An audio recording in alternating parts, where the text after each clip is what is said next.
My parents guilt-tripped me into a simple backyard ceremony, but when I found out they paid for my sister's lavish wedding, I decided to flip the script.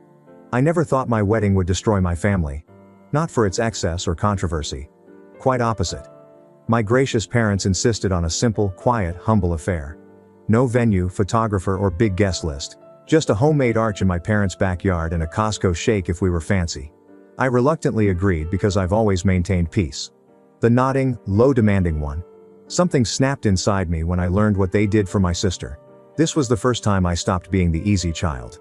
My name's Ethan. I'm 32 and the firstborn to, we're doing our best parenting. The type you know. Who gets off-brand shoes while your younger sibling has Nike in 4 colors by 10? The one who is praised for being mature when it meant doing everything alone. That doesn't mean my childhood was bad. My parents weren't evil.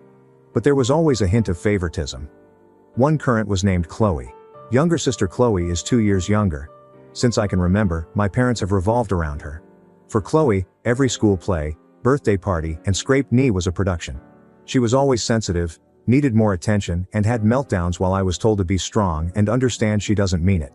And I did. I played the role they gave me, smiled, got good grades, worked part-time jobs to buy my own car, and put myself through college. When I got engaged to Sophia after 6 years together, I thought it might be the last time they celebrated me. They didn't. My engagement to Sophia wasn't grand. I proposed on a weekend hike with her with a ring I'd saved for over a year. She wept. I wept. It was perfect. My parents weren't happy when we told them. Concern. My mom said, "Weddings are expensive," with passive-aggressive worry. "You're not thinking of doing something big, are you?" My dad said earnestly. Sophia glanced at me. "Money's tight, Ty.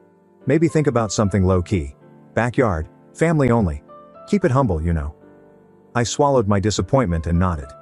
We'd been researching affordable venues and photographers to keep things affordable while still having a special day. "Yeah," I said. "We can figure something out." Not to pressure them.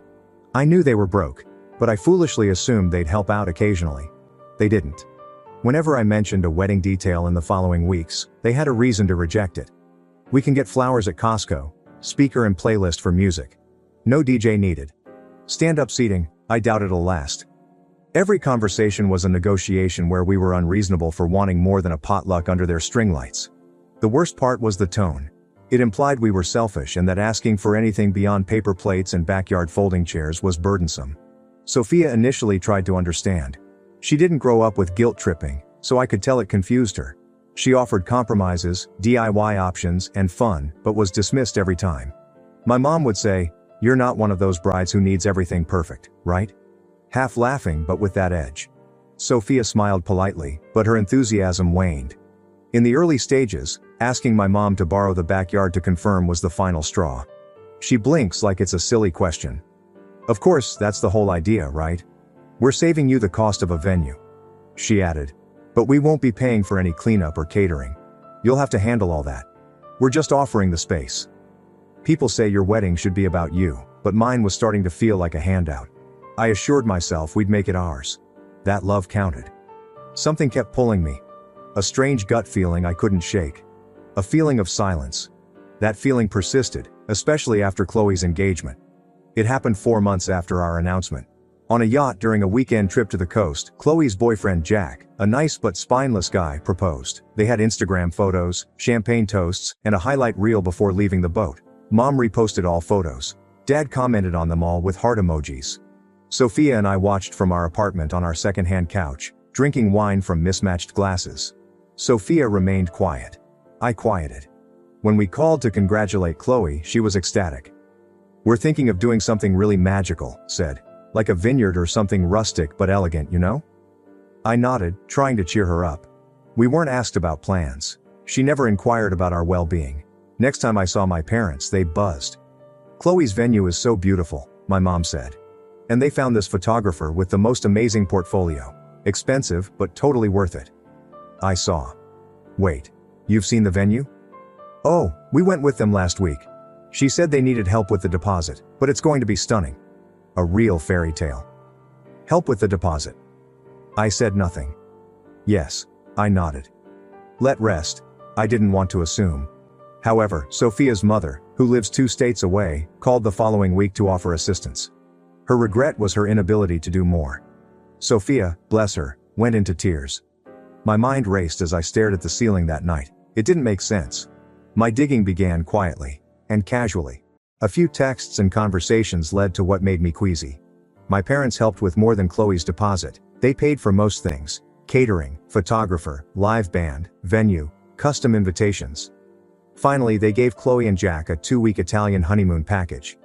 $22,000 for first-class flights, boutique hotels, private tours. That was all. I stared at the email number. Not supposed to see. She accidentally CC'd me on a chain with her travel agent. My hands shook. They said they couldn't afford a photographer, chairs, or a simple venue. They pressure us into having our wedding in their backyard with a Bluetooth speaker and deli meat folding table. Now they were sponsoring Chloe's Italian fantasy like a royal wedding. I didn't cry. No screaming. I didn't yell at them. I sat in the dark, feeling something cold and sharp inside me. I stopped being the good son. Smiled instead of confronting them. I nodded. I let them think the backyard wedding continued.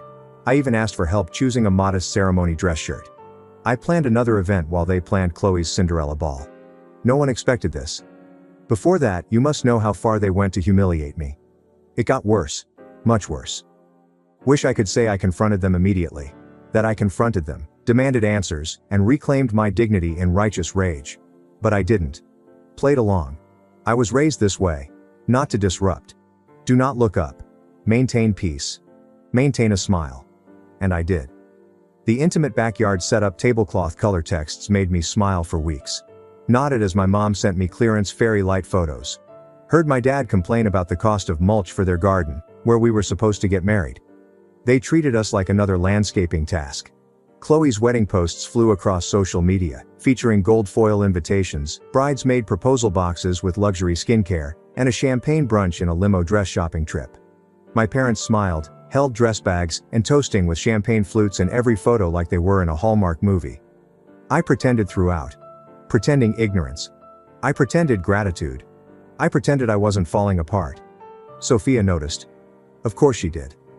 After another passive-aggressive call from my mom about keeping expectations low, she closed her laptop mid-search for affordable wedding alternatives and asked, "Ethan, why are we doing this?" I didn't know. No good anyway. I couldn't surrender. Not yet. Not until I saw how deep the rabbit hole went. It happened at Chloe's bridal shower. Sophia and I weren't invited up front. The mom said it was for her close friends and Chloe wanted it to be intimate. I advised Sophia not to take it personally. This was probably better, I said. Reduced awkwardness and tension. Though she nodded, I could tell it hurt. Sophia doesn't overact. She's considerate and quiet. She doesn't ask much, but being excluded hurt. I noticed she didn't look up when passing Chloe's latest Instagram post. My mom front and center, holding a sign that read, "Mother of the Bride." Then, as if the universe wanted to emphasize, a boomerang of matching silk robes and custom cocktails with a dozen smiling women. The next day, Chloe texted. Not to apologize or include us, just to brag. "Shower was amazing," she said. "Mom and Dad went all out. You wouldn't believe the cake. Had this edible gold stuff on it. Legit." I stared at the message for a minute before taking it down. I remained silent. I couldn't. Not without saying something wrong. However, Sophia's sister Lily called 3 days later to say she had been at the same venue for a friend's baby sprinkle the day before. "Did you know your future in-laws booked out the entire rooftop space for Chloe's shower?" said. "It was insane. I saw photos. Looked like a mini wedding. DJ." My chest cracked. I was told music wasn't funded. That a Bluetooth speaker would work. That chairs were unnecessary. People can stand? They spent thousands on a bridal shower. I started documenting everything then. I wasn't sure what to do with it. Just needed a record. When my parents talked about Chloe's wedding plans, I started saving texts, screenshots, email confirmations, budget spreadsheets, and voice memos, unaware that they were casually admitting to spending money on her that they didn't have for me.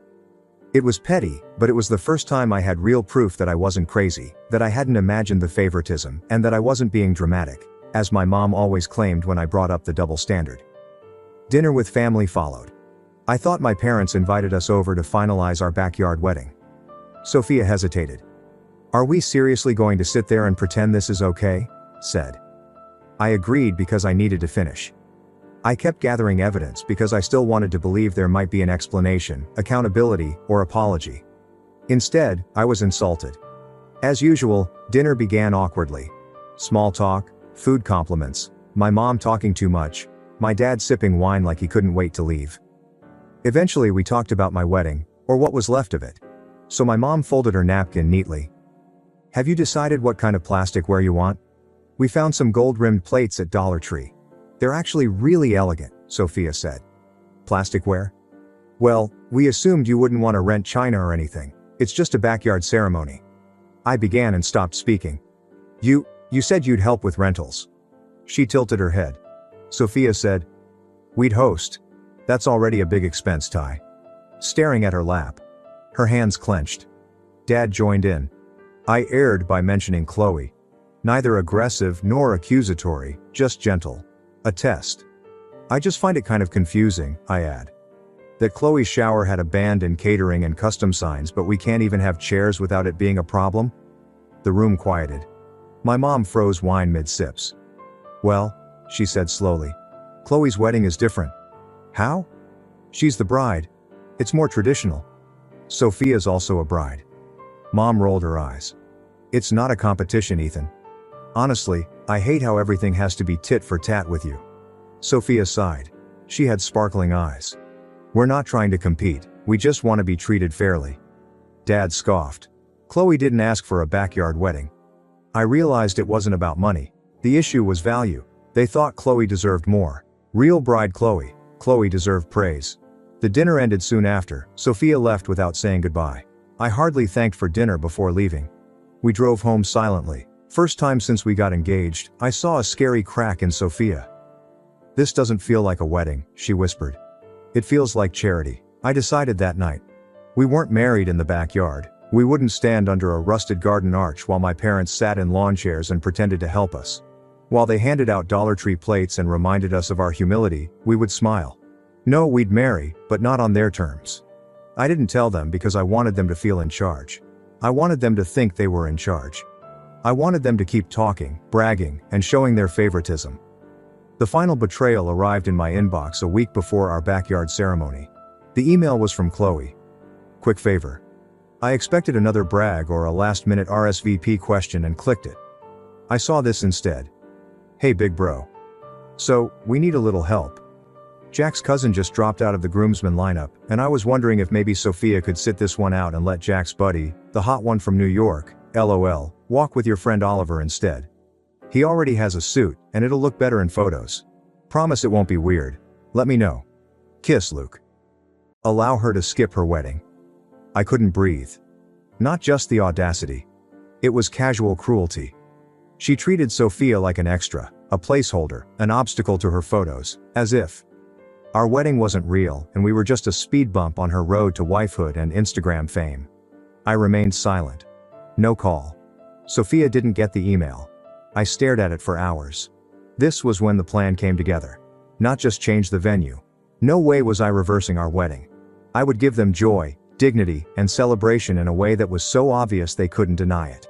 The best revenge needed an audience, so I had to let the backyard wedding burn longer. My mom's phone call started the next chapter, and what she said was the final nail in the coffin. I don't remember sleeping that night. Sitting in bed, I stared at the ceiling. Sophia curled up beside me, quiet. My phone was face down on the nightstand. I still remember Chloe's email like a branding iron. "Let her sit this one out." Like Sophia was sidelined in our wedding her dress rehearsal. That phrase festered my ribs. Next morning, I called in sick. Not physically sick, but hollow and disoriented, like a wave that hadn't receded yet. Sophia kissed and glanced worriedly before leaving for work, but she didn't press. She sensed my need for space. Much of that day was spent walking. Moving through neighborhoods I hadn't seen in years, past empty baseball fields and forgotten parks, with no destination or plan. It was strangely comforting to be silent. I needed thought. Maybe I needed to stop thinking because all my thoughts went in one direction. How did I allow this? How could I tolerate this treatment? I wore my peacekeeper badge proudly for years. Like being agreeable meant strong. But sitting on a bench by a duck pond that smelled like wet leaves and regret, I finally asked myself a question I'd avoided for decades. What did being a peacekeeper get me? No respect, no support, no seat at the important table. Each birthday I'd quietly ignored because Chloe needed more attention that year came to mind. Every family dinner where I hid my opinions because it wasn't time. I didn't brag about every job offer. To avoid overshadowing her, I downplayed every accomplishment. At the edge of my most important day as an adult, I was again asked to shrink, minimize, and make room for her. I confessed to Sophia that night. We split a pint of Rocky Road on the floor of our living room while the TV played a show we didn't like. I opened the email on my laptop. Her face fell as she read. "She wants me to sit out of our wedding," I said. Sophia looked up at me, eyes wide, whispering, "Ethan, this is insane." I didn't argue. For once, I didn't excuse them. I opened a spreadsheet I'd been working on quietly in my spare time. Venues, food trucks, affordable photographers, freelance DJs, and a modest but workable budget were included. Sophia glanced at the screen. "You've been planning this?" "Yeah." I kept my voice steady. "Because I don't want them anywhere near our real wedding." Suddenly something changed. She put down the ice cream and hugged me. The first time in weeks or months I felt seen, not just tolerated or included out of obligation. Seen. From that night on, fall became rise. We secretly worked. Every night after work and weekend, we worked on the details. A last-minute cancellation at a small vineyard an hour from the city gave us one slot. The owners, an older couple semi-retired, offered us a ridiculous discount after hearing our sanitized story. Sophia's cousin, a side gig photographer, offered to shoot the whole thing for half his usual rate. The officiant was our old college friend Naomi, and my co-workers gave us a handmade arch that one built in his garage because, "You've been carrying everyone else on your back for years. Let us carry something for you." The pace was slow. It was quiet. Though built on betrayal, it was ours. I never felt so alive. Schedule conflicts, budget cuts, and the vineyard's generator failure that week made us think we'd lost the slot were all setbacks. Despite everything, we continued. Though there was plenty of love, every moment was driven by something sharper, a determination to change the narrative. Sophia taped a pink cardstock checklist to our fridge. Every box we checked felt like a small rebellion. Create guest list, buy rings, write vows. No family but real. Invitations, sound system rental. We invited friends who had seen us grow, mentors who had guided us, and colleagues who supported us. No unknown plus ones. No duties, just love. I continued to imagine the backyard wedding. Parental texts about potluck signups continued. My mom sent me a blurry Pinterest photo of a donut cake. My dad worried about the sprinkler system disrupting the ceremony. I told them I'd investigate and everything was fine. Instead of being cruel, I smiled through every lie because I knew they didn't deserve to ruin the real version. Pressure increased as the date approached. My mom planned a family unity candle. Chloe demanded a brief speech. Nothing major, promise. She even asked if I could include Jack's nephew in the ceremony to make it feel like a family. Nodded, took notes, promised to return. Sophia bought thrift store decorations and hand-painted signs. Craft paper, string lights, and half-glued centerpieces wreaked havoc in our kitchen. We were exhausted and glowing. My mom called a week before the real wedding, 3 days before the fake one. My phone buzzed as I left the grocery store. Without thinking, I replied. "Ethan," she said. "We have a problem." I stopped beside my car. "What kind of problem?" I was talking to Chloe and she mentioned something odd. She said she saw a Facebook post from one of Sophia's coworkers about a wedding at a vineyard next week, and it had your name tagged in it. My stomach dropped slightly. I told everyone to be quiet, but they're excited. Posts occur. I spoke quietly. "That's weird. Probably just a mix-up." "Is it?" she asked, focusing. Because Chloe said the vineyard was the one she toured last year. The one she wanted before she settled for the winery downtown. "Are you two planning something you haven't told us about?" I paused. Enough to make her wiggle. "Of course not," I concluded. "Why would we do that?" There was silence. A suspicious hum. "Okay," she confirmed. "It would be extremely hurtful if something like that were happening behind our backs." "Wouldn't want to hurt anyone," I said, hanging up before she could continue. Sophia and I wrote our vows that night. We sat on our balcony with string lights above us and the city murmuring below. She read hers first, crying, cracking on the part about building something no one could take away. I didn't cry when it was my turn, but I felt a stillness and peace I hadn't felt in years. Choosing your own story felt like this. My dad texted me a backyard photo 2 days later, the night before the fake wedding. The arch tilted. The chairs clashed. A windblown plastic tablecloth covered a folding table. Under it, a grocery store bakery's single-tier cake in a plastic box. "Almost ready for your big day," he wrote. I stared at the image for a long time, not angry or sad, but relieved that I no longer needed their love. Something better was waiting for me one day away. I packed my suit, but they didn't know. Sophia's dress hung at the vineyard. Another friend's free camera crew was on site checking angles and lighting. They never hosted the wedding they thought they would. However, the one we built in its place was quietly, powerfully unfolding without them. They'd soon discover how far I'd gone to redeem myself. After the vows, the first dance, and the sun setting below the vineyard hills, I had one last surprise they would never forget. I woke up before sunrise on the fake wedding day, from the electric tension of knowing that every moment from now on was part of the setup, not nerves or excitement. That today wasn't wedding day. It was Act 1. Mom texted me while the sun was barely rising. "Happy wedding day. Can't believe it's finally here. We're setting everything up. Don't be late." She posted a photo of Chloe in workout clothes holding a stapler and an iced coffee next to the arch, pretending to help. Folding chairs were out. A breeze blew Dollar Tree banners. Half-mowed grass appeared. I got the afterthought wedding they always thought I deserved. They didn't know that the real wedding was already underway 3 hours north in a secluded vineyard between two gentle hills. Sophia and I drove up the night before to pretend to be apart. Sophia checked into the vineyard's small guest house while I stayed with our friend Naomi and her wife. We wanted airtightness. No digital footprints, suspicious activity, or countdown. It had to unfold like a magic trick. Now you see? Now not. I turned off my phone after reading the text. After that, I was unreachable. Everything worked magically at the vineyard.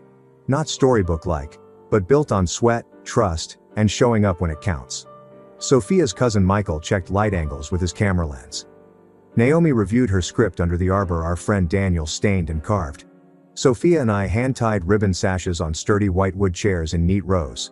Wildflowers, mason jars, hand-lettered signs, and the food truck we hired to serve dinner smelled like fresh-baked bread. It wasn't lavish, but ours. All attendees wanted to be there. Nobody was guilty. No modesty. Don't pretend modesty hides contempt. Just joy. Absolute joy. I was in the dressing room putting on my tailored navy suit, which I'd saved for over a year. Naomi peered in. "You ready to nuke some bridges?" She grinned. I grinned. "No, I'm ready to walk away from the ashes." The ceremony wasn't live-streamed. Not the point. We recorded it. Michael's drone provides high-quality aerial footage. He wanted to do it as a gift, and we knew what that footage would become. Wedding began at noon. During Sophia's wedding to a soft string rendition of "Can't Help Falling in Love," my mom was pacing her backyard, texting furiously at 12:01. Chloe stormed around her patio at 12:15, demanding answers from empty chairs while we exchanged vows under a sunlit canopy. By 12:30, when Naomi declared us husband and wife and Sophia kissed me with tears in her eyes, I imagined my dad scratching his head and saying, "Well, maybe they got lost." It was nearly poetic. Everything was ready except us. We left. I turned my phone back on after the ceremony while guests mingled and the food truck heated up its griddle. Imagine opening a dam. 9 voicemails, 52 missed messages. 9 from my mom, 3 from my dad, 1 from Chloe saying, "Are you freaking kidding me?" I didn't respond. I requested a favor from Michael. "Can you pull together a short teaser cut?" I asked. Like 1 minute. Quick, emotional, but clean. I wanted to feel like a movie trailer. He grinned and started. I loved that about our group. No lengthy explanations were needed. The assignment was understood. He had it when the reception reached full swing. Perfect teaser. Beginning with a drone shot of the vineyard in golden sunlight, Sophia walks through the vines in her dress, cutting to our vows. "I choose you every time." We kiss. Wide shot of everyone clapping, laughing, music, and dancing under lights to a soft instrumental score that built to wait. Elegant. Intimate. Beautiful. Not to Instagram or Facebook. I watched it once and uploaded it. I uploaded it privately to YouTube. A video called, "To Those Who Said We Couldn't Afford Joy," no tags, no description, no fanfare. I copied the link and sent it to my mom, dad, Chloe, our extended family group chat, and every RSVP'er. Yes. To the backyard wedding. No caption, just link. The reactions could wait, so I turned off my phone again. I wouldn't let them ruin our night. Under lanterns we danced, toasted, and walked slowly through the vineyard. Sophia's dad's speech made people laugh and cry. Naomi read a book quote we both liked. Our guests signed our guest book with names, love letters, inside jokes, and drawings. While the DJ played our song and Sophia pulled me close, I whispered, "Can you believe we did this?" She looked up at me, beaming. "I can now." The fallout hit me the next morning. I used my phone for breakfast. Messages kept coming. Some confused, some furious, some stunned into silence. But none dared say what I thought they would. The video proved my cruelty, so no one accused me. Differences were evident. You felt it. The point was that it's not the climax because the teaser was only part 1. The worst was yet to come. Michael edited the entire video. Every moment of this 20-minute masterpiece is cinematically clear. It would end with something special. A speech. My reception gift. We stood with Sophia and our friends and chosen family, glass in hand. The one where I thanked everyone who helped us build this from scratch. I told the truth without bitterness or rage. I said, sometimes the people who say they love you the most are the same ones who clip your wings in the name of humility. But love that demands silence and smallness isn't love. This is control. We won't let anyone control our joy celebrations. They had no idea that speech would go viral. Not after seeing the teaser. Not when they called and left nice-sounding but sour voicemails. Not after Chloe posted a black and white story saying, "Some people are just ungrateful." I didn't respond either because I wasn't done. Final act was coming. When it hit, they felt everything we felt, twice as hard. I didn't intend virality. I wanted to marry. Making a point was my goal. People notice when you do both with grace, clarity, and receipts. Full wedding video dropped 3 days later. Michael frantically edited and sent me the final cut with the subject line, "Ready to set the internet on fire." It started with a wide vineyard sunset shot. Soft focus guests arriving. Sophia adjusting her veil in the mirror, little trembling in her fingers. Fixing my tie. Naomi shoulder clapping. Slow build, steady beat. Just enough trimming was done to keep the ceremony flowing. But every word, glance and tear remained. Our honest vows. Sophia cracked, "You are my home no matter the house." I shook. I spent years shrinking so others could shine. You taught me that love doesn't ask you to be smaller. The reception followed. Dancing, laughing, glass clinking, and wine-dark hills lit up. Sophia twirling barefoot in grass. Dad hugging me, whispering, "Thank you for loving her the way she deserves." Naomi toasting with 3 inside jokes and a Princess Bride quote. And finally, the speech. I held my glass like a lifeline under the arbor, the stars bright above us. "I want to thank all of you for being here," I say. Not just physically, but truly present. Every person here chose us, not out of obligation, guilt, or expectation, but because they wanted to. That matters more than I can say. Some nodded. Some crying. "There's something that happens when you're the easy child," I said. "You get good at making things easier for everyone else. You learn to smile through disappointment, to shrink your joy, to make room for someone else's ego. You become the background character in your own story." End. But then something changes. Maybe it's love. Maybe it's finally being believed. Maybe it's just enough. And one day, you decide that you're done making yourself small. I let that linger. "I won't name names," I said calmly. But this wasn't the wedding I was supposed to have. I was supposed to stand in a backyard next to a plastic table covered in potato salad, surrounded by people who thought I should be grateful for the bare minimum. I was supposed to stay quiet, be humble, be cheap, be invisible, the crowd murmured. I raised my glass to building your own table and inviting people who know how to sit at it. Applause. Some stand. Sophia weeping. I kissed her forehead. Just like that, the video went black. They tried to cancel the wedding. A tale of love, family, and self-determination. Toxic family, golden child, wedding, emotional speech, family drama, standing up for yourself, backyard wedding lie, viral wedding video. It reached 5,000 views in 24 hours. Over 1 million by week's end. The comment section became a digital bonfire every hour. "I don't know you, but I'm crying. This is how you take your power back. Your parents should be ashamed. You did everything with class. Can't believe they tried to gaslight you out of your own wedding." The oldest child who always had to smile signed, "Glad you made it yours." This hit me in the gut. The speech. I stood and clapped at my desk. Bravo, someone put this in a movie please.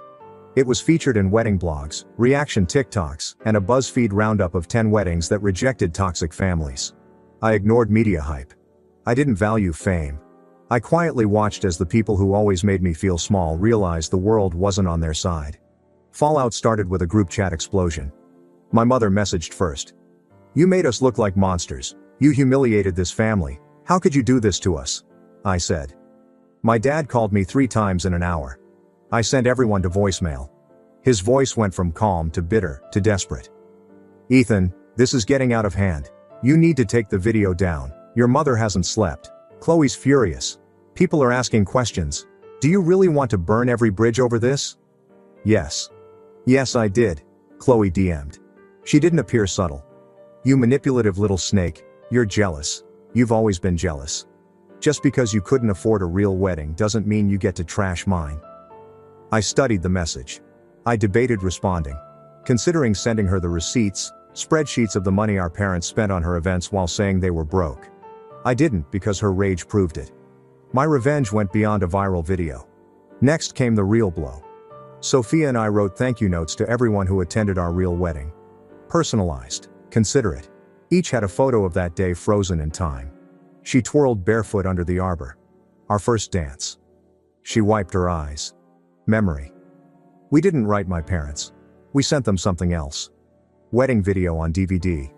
White envelope. Old school.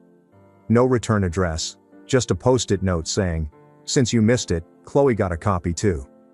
We never heard back. My aunt, my dad's sister, who'd always been kind to me, called a week later. She reported my parents' damage control. That they told everyone they would help, but Sophia and I wanted to do it alone. They were surprised by our decision. "They're trying to rewrite it," she said. "Thanks, but no one's buying it. Everyone saw the video." She paused. "I'm proud of you." That meant everything. Sophia and I settled into married life with peace I didn't expect. No drama, guilt, or fallout in our home, just the warm, steady hum of something we built from scratch. Not everyone was excluded, not all at once. We let things fade. No more Sunday dinners. No more group texts. We declined Chloe's wedding 2 months later, complete with an Italy honeymoon and luxury photographer. That weekend we hiked in the mountains off the grid. We weren't bitter when the photos of the custom flower wall, glass dance floor, and Chloe's third dress change circulated. We felt nothing because we won our wedding. It went beyond viral. It symbolized the quiet, thunderous reminder that love and joy don't need permission. People who use tradition to hide mistreatment don't deserve your silence. You can make others feel big without shrinking. Choose your ending. Sometimes the best revenge is living a life so full of love they can't rewrite the story without you. You've stopped reading theirs.